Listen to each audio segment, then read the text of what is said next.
Impressionnant, n'est-ce pas? Et bienvenue à tous sur Panorama Malt. Eh bien tout d'abord, l'entrée en matière, qu'est-ce que le whisky? Question tout à fait existentielle. Eh bien en fait, il tire son nom du mot Whiskebao, qui en gaélique ancien signifie eau de vie. Mais alors attention, parce qu'on dit eau de vie, ce n'est pas une eau qui donne la vie. Hein.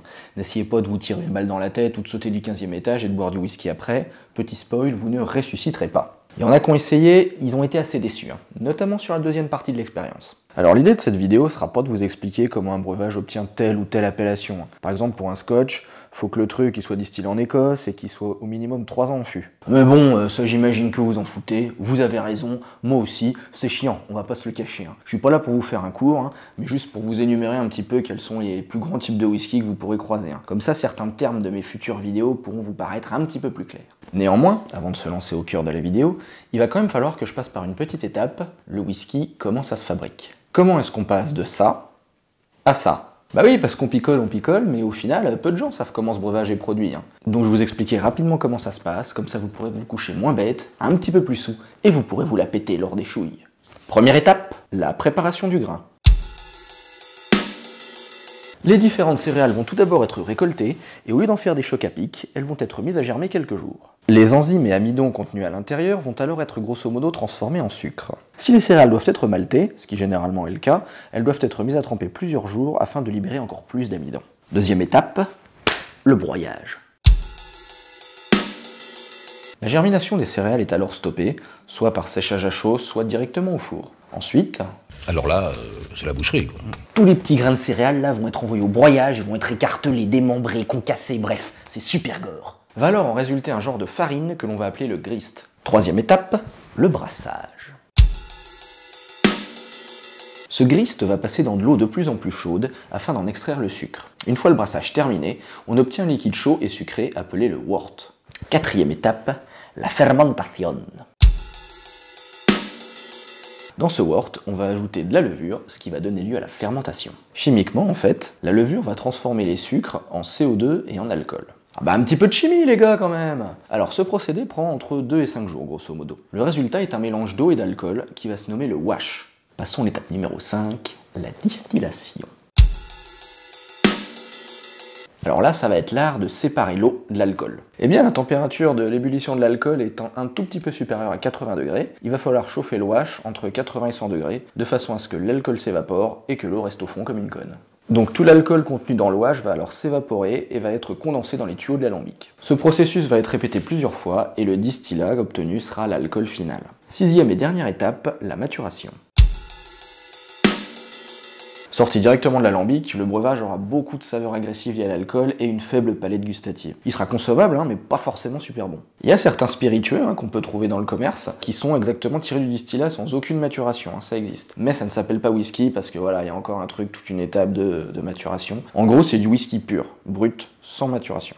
Je vous en ferai une petite critique, de ces quatre. Mais bon, la plupart du temps, ce distillat doit aller se reposer quelques années, voire quelques décennies, dans des fûts, en général de chêne, mais ça peut être totalement autre chose, des fûts neufs ou ayant déjà contenu d'autres alcools, dans le but d'éliminer en fait toutes les impuretés et les notes agressives et acides de l'alcool fraîchement distillé. Chaque année que le whisky va passer en fût va augmenter sa palette aromatique. Plus un whisky sera vieux, plus il aura de saveur. Attention néanmoins, ça ne signifie pas qu'un très vieux whisky sera forcément synonyme d'excellence. Il faut que les étapes précédentes aient bien été faites et que les ingrédients de base soient de bonne qualité. Mais en général, pour un même produit, s'il y a une gamme 12, 18 et 25 ans d'âge, le 12 ans aura un petit peu moins de saveur. Je dis pas qu'il sera moins bon, il aura un petit peu moins de saveur et peut-être des notes pas encore apparues qui vont se retrouver dans le 25. En général, les whiskys les plus chers et les plus prestigieux sont effectivement les plus vieux.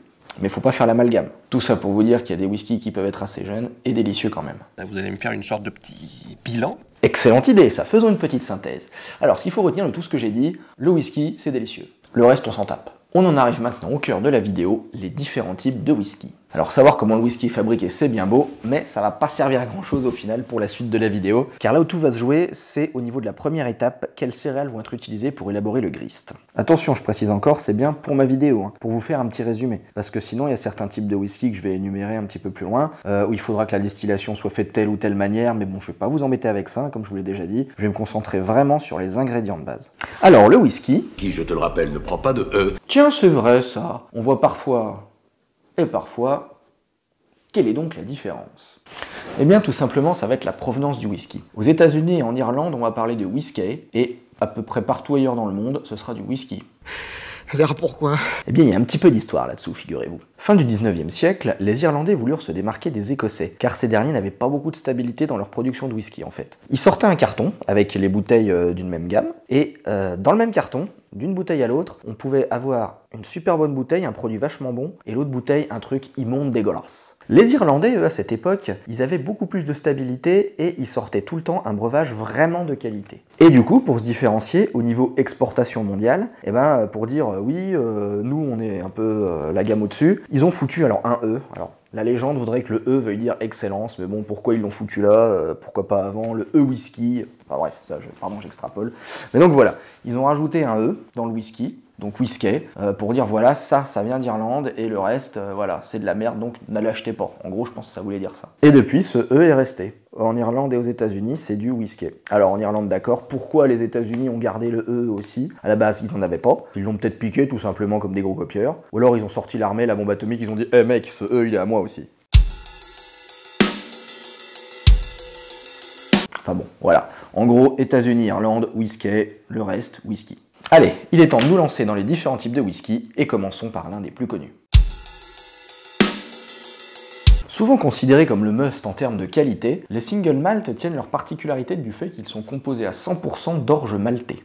Ils peuvent être fabriqués à partir de plusieurs lots d'orge maltée, à condition néanmoins qu'ils proviennent tous de la même distillerie. En fait, le qualificatif single dans single malt, single ça veut dire une seule distillerie. C'est le plus vieux type de whisky au monde, bordel, respect quoi. Alors l'Écosse reste bien entendu le plus gros producteur de single malt, cependant maintenant ce type de whisky est produit n'importe où dans le monde.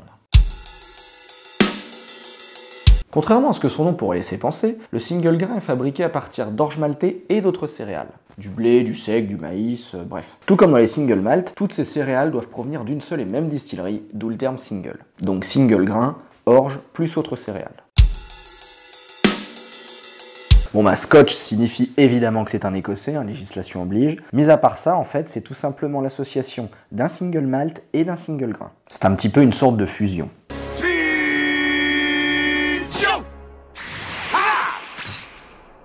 Ces blended vont donc associer la neutralité gustative des single grains à la haute complexité et la palette aromatique assez vaste des single malt pour créer un whisky assez doux et accessible pouvant plaire au plus grand nombre. Donc là, même chose que pour les blended scotch, sauf qu'on va mélanger plusieurs single malt entre eux. On va faire de la consanguinité de whisky. L'idée, ça va être ici de garder l'esprit fruité du malt, en s'orientant vers de nouvelles saveurs et en essayant de sortir un petit peu des sentiers battus, en mélangeant plusieurs arômes entre eux. Alors pot still en fait c'est le nom d'un alambic, c'est le plus répandu en fait qui va servir à distiller. Donc ça vient de là. Single encore une fois, les céréales doivent toutes venir de la même distillerie. Mis à part ça, ce qui va changer dans les composants, c'est que pour le grist, il va falloir trouver au moins 30% d'orge maltée, au moins 30% d'orge non maltée, et pour le reste c'est complètement freestyle. Allez pas me foutre des navets ou de la sauce samouraï dedans non plus. A noter que si le mélange n'est composé que d'orge, qu'elle soit maltée ou non, 60% d'orge maltée, 40% d'orge non maltée, c'est un exemple, mais à partir du moment où il n'y a que de l'orge, on va appeler ça un pur pot still. Alors comment ce type de whisky a vu le jour? C'est parce qu'à la fin du XVIIIe siècle, oui encore un peu d'histoire, l'Irlande en fait a mis au point sur ses importations une taxe sur l'orge maltée. Bande de petits fumiers! Donc les fabricants de whisky, pas fous, ils vont se rabattre sur l'orge non maltée. Et voilà comment c'est né. Alors à savoir que du coup, ce type de whisky sera un petit peu plus gras et un petit peu plus épicé que les autres. Bon alors comme eux ils peuvent rien faire comme tout le monde, on va trouver plein de types de whisky déjà au sein même des whiskies américains. Alors sans vous parler de variantes et de sous-types de catégories, je vais vous énumérer les 5 grands types de whisky américains. Alors là très clairement encore une fois, tout va se jouer sur le type de céréales utilisées. Dans un bourbon, on va devoir trouver au minimum 51% de maïs.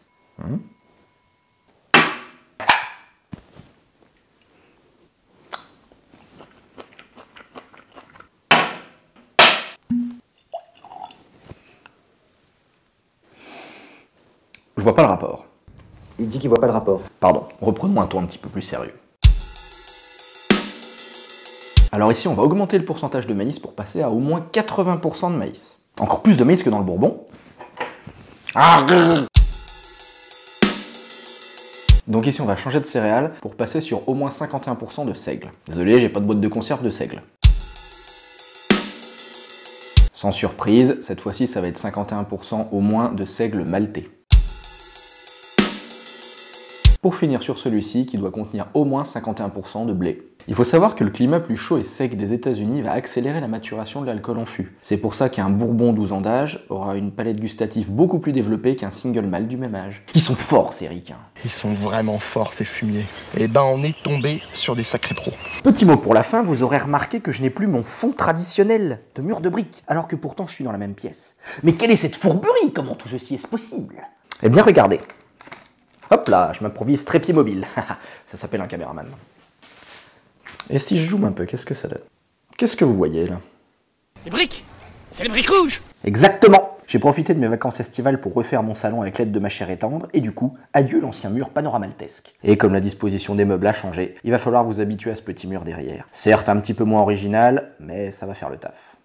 Eh bien merci d'avoir suivi cette vidéo, et je vous dis évidemment à très bientôt sur Panoramalt.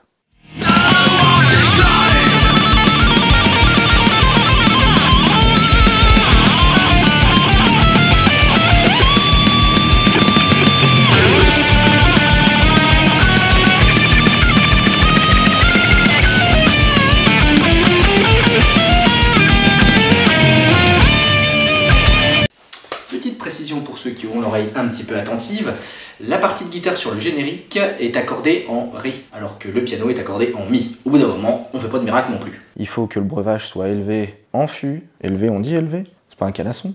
El Californian Whiskey. Les différents types de céréales vont être récoltés, mis à germer. Mis à germer, ah, je suis Germain, bonsoir. Chaque année que le whisky va passer en fût, en fait, va augmenter sa pâleur. Sa pâleur. Qu'il est pâle, ce whisky, il est tout pâle, on dirait un vampire. C'est le petit whisky vampire, attention. Alors, savoir comment le whisky est fatigué... Le whisky est fatigué, bien sûr. Je crois que je suis un whisky à l'heure actuelle.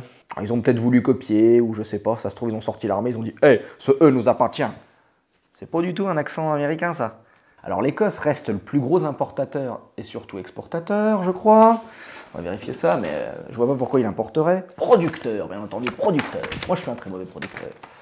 Pourquoi il importerait un truc qu'il fabrique? C'est nul. A noter que si jamais le mélange ne contient que de l'orge, qu'elle soit maltée ou non, hein, ça peut être 60% orge maltée, 60% orge non maltée, ce qui fait 120%, et c'est n'importe quoi, putain.